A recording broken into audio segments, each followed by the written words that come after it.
mbere yuko dukomeza aya makuru reka tubanze tubagezeho itangazo ry'ibyemezo by'inama y'abaminisitiri yateranye uyu munsi aho kuri uyu wa kane tariki 25 Mutarama 2024 inama y'abaminisitiri yateranye muri village Urugwiro yobowe na nyakubahwa perezida wa Repubulika y'u Rwanda Paul Kagame. Inama y'abaminisitiri yemeje imyanzuro y'inama y'abaminisitiri yateranye ku 29 Ugushyingo 2023. Inama y'abaminisitiri yemeje imishinga y'amategeko akurikira: umushinga w'itegeko rihindura itegeko nimero 030 akarongo 2023 ryo kuwa 30 z'ukwa gatandatu 2023 rigena ingengo y'imari ya leta y'umwaka wa 2023-2024.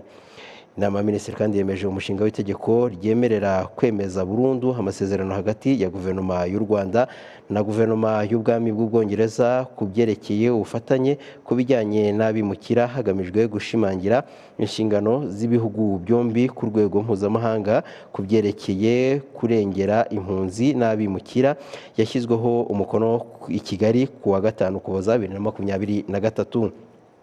Inama y'abaminisitiri kandi yemeje umushinga w'itegeko ryemerera kwemera burundu amasezerano y'inguzanyo hagati ya Repubulika y'u Rwanda na Banki Nyafurika itsura amajyambere yerekeranye n'inguzanyo igenewe gahunda y'u Rwanda yo kuvugurura mu buryo burambye ibikorwa byo gukwirakwiza amazi, isuku n'isukura. Icyiciro cya mbere yashyizweho umukono i Kigali ku wa 20 Ukuboza 2023. Inama y'abaminisitiri kandi yemeje umushinga w'itegeko ryemerera kwemeza burundu amasezerano y'inguzanyo hagati ya Repubulika y'u Rwanda na Banki Nyafurika itsura amajyambere nk'urwego ruyoboye Africa Growing Together Fund yerekeranye n'inguzanyo igenewe gahunda y'u Rwanda yo kuvugurura mu buryo burambye ibikorwa byo gukwirakwiza amazi, isuku n'isukura. Icyiciro cya mbere yashyizweho umukono i Kigali ku wa 20 Ukuboza 2023. Inama y'abaminisitiri kandi yemeje umushinga w'itegeko ryemerera kwemera burundu amasezerano hagati ya guverinoma ya Repubulika y'u Rwanda n'ubwami bwa Jordani yo guca burundu gusoresha kabiri ku byerekeye imisoro ku musaruro n'ikumira ry'inyerezwa ry'umusoro no kutishyura umusoro byashyiriweho umukono i Kigali ku wa 7 Mutarama 2024. Inama y'abaminisitiri kandi yemeje umushinga w'itegeko ryemerera kwemeza burundu amasezerano y'inguzanyo hagati ya Repubulika y'u Rwanda n'ikigega mpuzamahanga kigamije guteza imbere ubuhinzi yerekeranye n'inguzanyo zigenewe umushinga wo guteza imbere umukamo w'amata mu Rwanda. Icyiciro cya kabiri yashyizweho umukono i Kigali ni Roma ku wa 22 Mutarama 2024. Inama y'abaminisitiri kandi yemeje amateka akurikira: Inama y'abaminisitiri yemeje iteka rya Minisitiri w'Intebe rigena intego, inshingano n'imbonerahamwe y'imyanya y'imirimo bya Minisiteri y'Ubumwe bw'Abanyarwanda n'inshingano mboneragihugu. Iteka rya Minisitiri w'Intebe rigena intego, inshingano, imbonerahamwe n'imyanya y'imirimo bya Minisiteri y'Urubyiruko n'Iterambere ry'Ubuhanzi. Inama y'abaminisitiri yemeje politike, porogaramu n'ingamba bikurikira: inyandiko igaragaza ishusho y'igenamigambi n'ingengo y'imari y'umwaka wa 2024-2025 hamwe n'igihe giciriritse.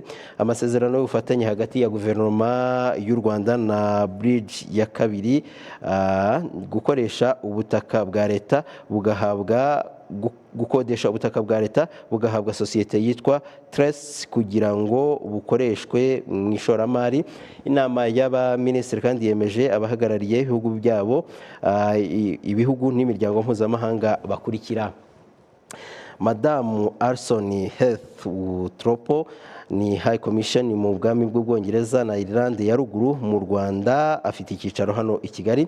Madamu Fatima Yasinia Fernando Jaire, ambasaderi wa Repubulika ya Venezuela mu Rwanda, afite icyicaro i Kampala. Bwana Lincoln Don ni High Commission wa Jamaica mu Rwanda, afite icyicaro Abuja muri Nigeria. Naho Madamu Tone Tennis na ambasaderi w'ubwami bwa Norvège mu Rwanda, afite icyicaro i Dar es Salaam. Bwana Orubaming Adelakin n'uhagarariye ishami ishami ry'umuryango w'abibumbye ryita ku mibereho myiza y'abaturage ku isi UNFPA ari hano mu Rwanda. Inama y'Abaminisitiri yashyize mu myanya abayobozi bakurikira. Muri Minisiteri y'Ububanyi n'Amahanga n'Ubutwererane, Bwana Emmanuel Bugingo ni proposed High Commission of Republic of Rwanda to the Republic of Zambia. Bwana James Ngango proposed Ambassador of Republic of Rwanda to the Swiss Confederation and the permanent representative of the Republic of Rwanda to the United Nations Office at Geneva. Mu rwego rw'ubucamanza, Judge Kadigwa Gashongore ni Visi Perezida w'Urukiko Rukuru rw'Ubucuruzi. Mu rubuga ngishwanama n'inararibonye z'u Rwanda, Bwana Alphonse Kayiranga Mukama agize inama y'inararibonye, Solange Mukasonga ugize inama y'inararibonye. Muri Minisiteri y'Ubutegetsi bw'Igihugu, Bwana Bob Gakire umunyamabanga uhoraho. Muri Minisiteri y'Ubuhinzi n'Ubworozi bashyizwe mu mwanya ni Dr Alexandre Rutikanga ni Chief Technical Advisor. Madame Colette Manishimwe ni Director General of Corporate Service. Madame Alice Mukamugema ni Director General Agriculture Value Chain and Management and Trades. Madame Mathilde Mukeshimana ni Animal Products Supply Chain and the Market Analysts. Mu kigo gishinzwe rero iterambere ry'ubuhinzi n'ubworozi hano mu Rwanda, Bwana Jerome Hitayezu ni Head of Lands Irrigation and the Mechanization Department. Mu kigo cy'igihugu gishinzwe guteza imbere iyoherezwa mu mahanga ry'ibikomoka ku buhinzi n'ubworozi, Bwana Gabriel Mpezamihigo ni Chief Finance Officer. Muri Minisiteri y'Ubuzima bashyizwe mu mwanya ni Dr Fernand Rwamwejo ni Fellowship Program Analyst. Madame Viviane Umuhire Niyonkuru ni Skills and Career Path Analyst. Dr Alice Sengiyumva ni Skills and Career Path Analyst. Dr Marie Elise Ngabire ni Clinical Attachment Analyst. Dr Madeleine Byukusenge ni Residency Program Analyst. Dr Claude Sabimana ni Curriculum and Standard Analyst. Bwana Innocent Nzabahimana ni Curriculum and Standard Analyst. Bwana Nicola Jabo ni yashyizwe mu mwanya wa Partnership and Grant Writing Analyst. Naho Madame Esperance Ndega ni Partnership and Grant Writing Analyst. Muri Minisiteri y'Ubumwe bw'Abanyarwanda n'Inshingano Mboneragihugu, Madame Julienne Uwacu ni Executive Director of Itorendo and Culture Promotion. Dr Toneste Rutayisire Executive Director of Research and Police Development. Madame Veneranda Ingabire Executive Director of Memory and Genocide Prevention. Madame Marie Alice Uwera Kayumba Executive Director of National Unity and Community Resilience. Madame Bwana Innocent Nizeyimana Culture Value and Language Promotion Analyst. Bwana Sirasi Mbonimpa Rwanda Identity and National Bar Promotion Analyst. Bwana Zakari Mbabazi ni Partnership and the Project Development Analyst. Naho Madame Anita Mweramana ni Ndayisaba ni Genocide Commemoration and Coordination Specialist. Bwana Marte Muhozi Genocide Memorial Development and the Proof Prevention Specialist. Madame Floride Twisabe Historical Memory Research Specialists. Aba rero bakaba ari abo muri Minisiteri y'Ubumwe bw'Abanyarwanda n'Inshingano Mboneragihugu. Mu bindi rero, Minisitiri w'Ubumwe bw'Abanyarwanda n'Inshingano Mboneragihugu yamenyesheje inama y'Abaminisitiri gahunda yo kwizihiza umunsi w'intwari z'igihugu uteganyijwe ku itariki ya 1 Gashyantare 2024.